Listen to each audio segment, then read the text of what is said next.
Hello friends, welcome to my channel. You can search my all the educational videos by typing Pravinesh Publication in YouTube. These are all education purpose video. In this lockdown period, you can see this video and complete your concept. Today, I am going to start Standard 10, Chapter number 3, Metals and Non-Metals, Science, Part 2. Friends, watch my videos till end, and if you like my videos, then please press the subscribe button which is given in the corner, and do not forget to press the bell icon. In last video friends, we understood the physical properties of metals and non-metals. Now in this topic, let us understand chemical properties of metals. First, metal burnt in air. Friends, metal plus oxygen gives metal oxide, and remember that the nature of metal oxide is basic. That means they turn red litmus paper to blue. So metal oxides are basic oxides. Their nature is basic. Example, 2Cu plus O2 gives us 2CO. Second example, 2Mg plus O2 gives us 2MgO. Third example, 4Al plus 3O2 gives us 2Al2O3. 2Zn plus O2 gives us 2ZnO. Friends, here last two examples I have written with the red pen. You need to remember these two. Why? Because they are different than the copper oxide and magnesium oxide. It means other metal oxides. Why they are different? Again, we know that metal oxides is basic oxide, but aluminum oxide and zinc oxides are known as amphoteric oxides. What is amphoteric oxides? The oxides which behave as acid as well as base are known as amphoteric oxide. So this is important friends. Keep this topic in your mind. Now let us prove how they are amphoteric oxide. Friends, we know that from the second chapter, acid plus base gives us salt plus water. This is a chemical property of acid and base that we understood in second chapter, that is acid, base and salt. Here I have written two examples. In that first, Al2O3, that is aluminum oxide, plus 6HCl, that is hydrochloric acid. Here the product are formed AlCl3 and water. So we can say that AlCl3 is salt and this is water. So it means this is a reaction between acid and base. Why? Because the product are formed is salt and water. But you can see that in this one, HCl is acid and product are formed as a salt and water. So another compound which react with the acid must be base. So in this case, Al2O3 behave as a base. Now second example, Al2O3 plus 2NaOH gives us 2NaAlO2 plus H2O. Here friends, the name of NaAlO2 is sodium aluminate, that you need to remember. Here again the product form are salt and water. So that means both the reactants may be acidic and basic. One of them is acid and one of them is base. Friends, we know that NaOH, that is sodium hydroxide, is base. So other compound which reacting with the base must be acid. So Al2O3 is acidic. So by these two reaction, clearly you can see that in first reaction Al2O3 behave as a base while other compound is acid, and in second reaction it behave as acid while the other compound is base. So here Al2O3 behave as a base as well as acidic. So this is known as amphoteric oxide. Next topic, most metal oxides are insoluble in water, but some dissolves in water to form alkalis. Friends, what is the meaning of alkalis? Most of the metal oxides they insoluble in water, but some metal oxides they form oxides insoluble in water and they are known as alkalis. Simple meaning of alkalis, the base which is dissolved in water are known as alkalis. Examples are Na2O plus H2O gives us 2NaOH. K2O plus H2O gives us 2KOH. Here, both the metal oxides, they react with water and they form soluble, that is alkali. Now friends, let us understand this topic from the textbook. Before it, you need to read the activity 3.9.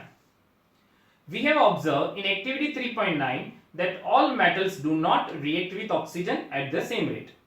Different metals show different reactivities towards oxygen. Metals such as potassium and sodium react so vigorously that they catch fire if kept in open. Hence, to protect them and to prevent accidental fires, they are kept immersed in kerosene oil. At ordinary temperature, the surface of metals such as magnesium, aluminum, zinc, lead, etc. are covered with a thin layer of oxide. The protective oxide layer prevents the metal from further oxidation.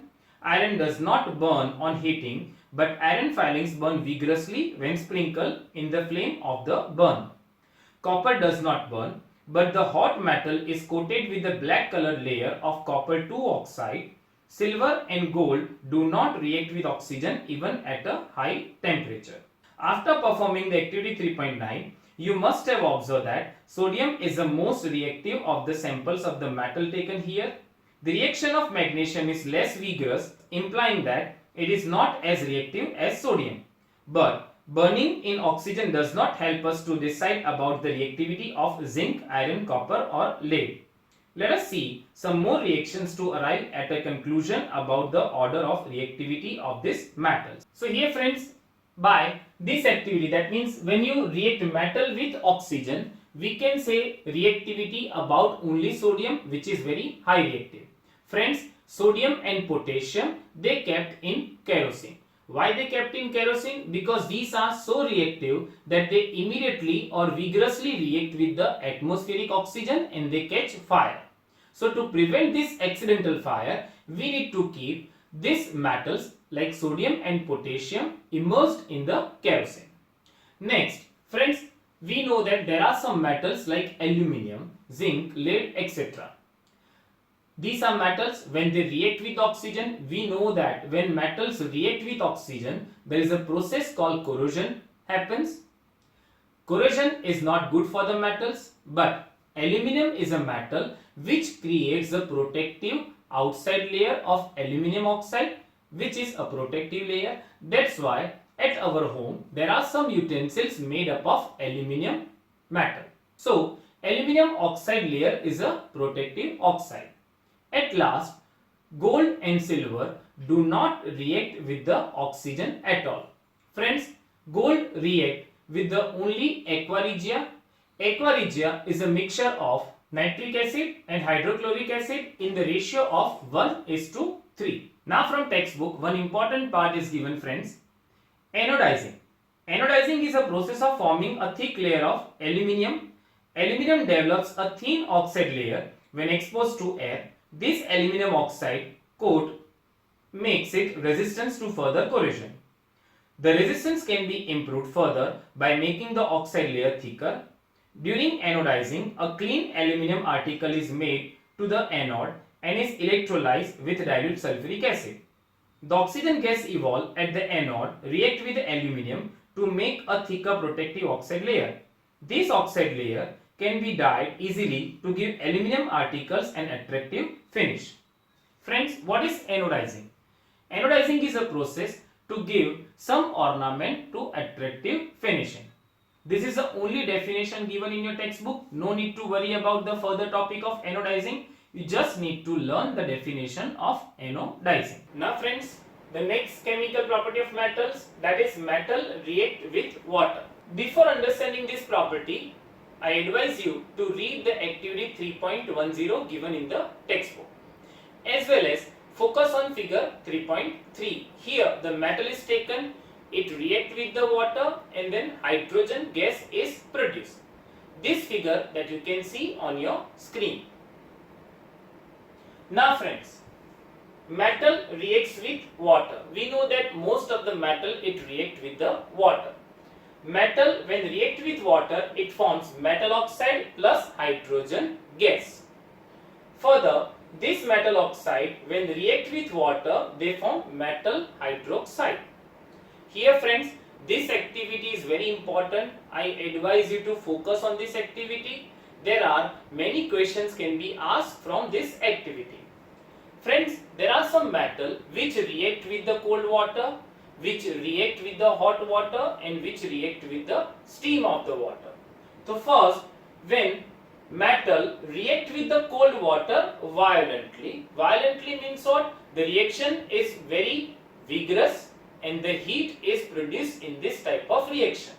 Examples are 2K plus H2O gives us 2KOH plus H2 plus heat energy. So it means when potassium react with the cold water, it gives a potassium hydroxide plus hydrogen gas, and here the heat is produced and this heat is captured by this hydrogen gas and so much heat energy is produced. Same as the second example, 2Na plus H2O gives us 2NaOH plus hydrogen gas and plus heat energy. Second, some of the metal they react with the cold water and less violently, that means less vigorously. Further, whatever the hydrogen is produced is stick to the surface of the metal and that metal starts floating on the solution. Example is Ca plus 2H2O gives us CaOH twice plus hydrogen gas. Again, here the whatever the hydrogen gas produced, it stick to the surface of the calcium, that is non-reactive calcium present in the solution, and this calcium starts floating on the surface. Second, there are some metal which react with the hot water. So here the example is magnesium. Hot water and the hydrogen is produced, stick to the surface of the metal. Magnesium plus 2H2O gives us magnesium hydroxide plus hydrogen gas. Again, here the whatever the hydrogen gas is produced is stick to the surface of the magnesium, so it will become lighter. We know that the hydrogen gas is lighter than the air as well as water, so the magnesium also start floating on the surface. Next, there are some metal which do not react with the cold water or a hot water, but they react with the steam of the water. So examples are aluminium plus water gives us aluminium oxide plus hydrogen gas. Another example is Fe plus H2O gives us Fe3O4 plus hydrogen gas. Here friends, you can see these are the chemical reactions I have written on the board. Again, in this 4 reactions, you can see that when metal react with the water, hydroxides are formed. Potassium plus water, potassium hydroxide, sodium plus water, sodium hydroxide, calcium plus water, calcium hydroxide, magnesium plus water, magnesium hydroxide. But in last case, when metal react with water, it forms oxide. So this is the difference between all these chemical reaction. Why? Because here whatever the water reacted is in liquid state, whether cold or hot. But in the last case, the water is in gaseous state, that is in the steam. That's why oxides are formed. Let us again revise this topic. When metal react with the cold water and that is violently, so your answer is sodium and potassium. When metal react with the cold water less violently and starts floating on the surface due to hydrogen stick to its surface, so your answer is calcium. When metal react with the hot water and again starts floating on the surface due to the hydrogen stick to its surface, so your answer is magnesium. And metal react with the steam of water and produce oxides plus hydrogen gas, so your answer is aluminium and iron. So these are the very important chemical reactions. I advise you to read from the textbook. Now friends, we have done 2 chemical properties of metals. First is metal burnt in air, and second when metal reacts with water. I advise you to read it from the textbook and write all the necessary chemical reaction, and you need to remember this, all the chemical reactions. Friends, if you have any doubt, then you can WhatsApp me on my number. My number is 9016487991. Thank you.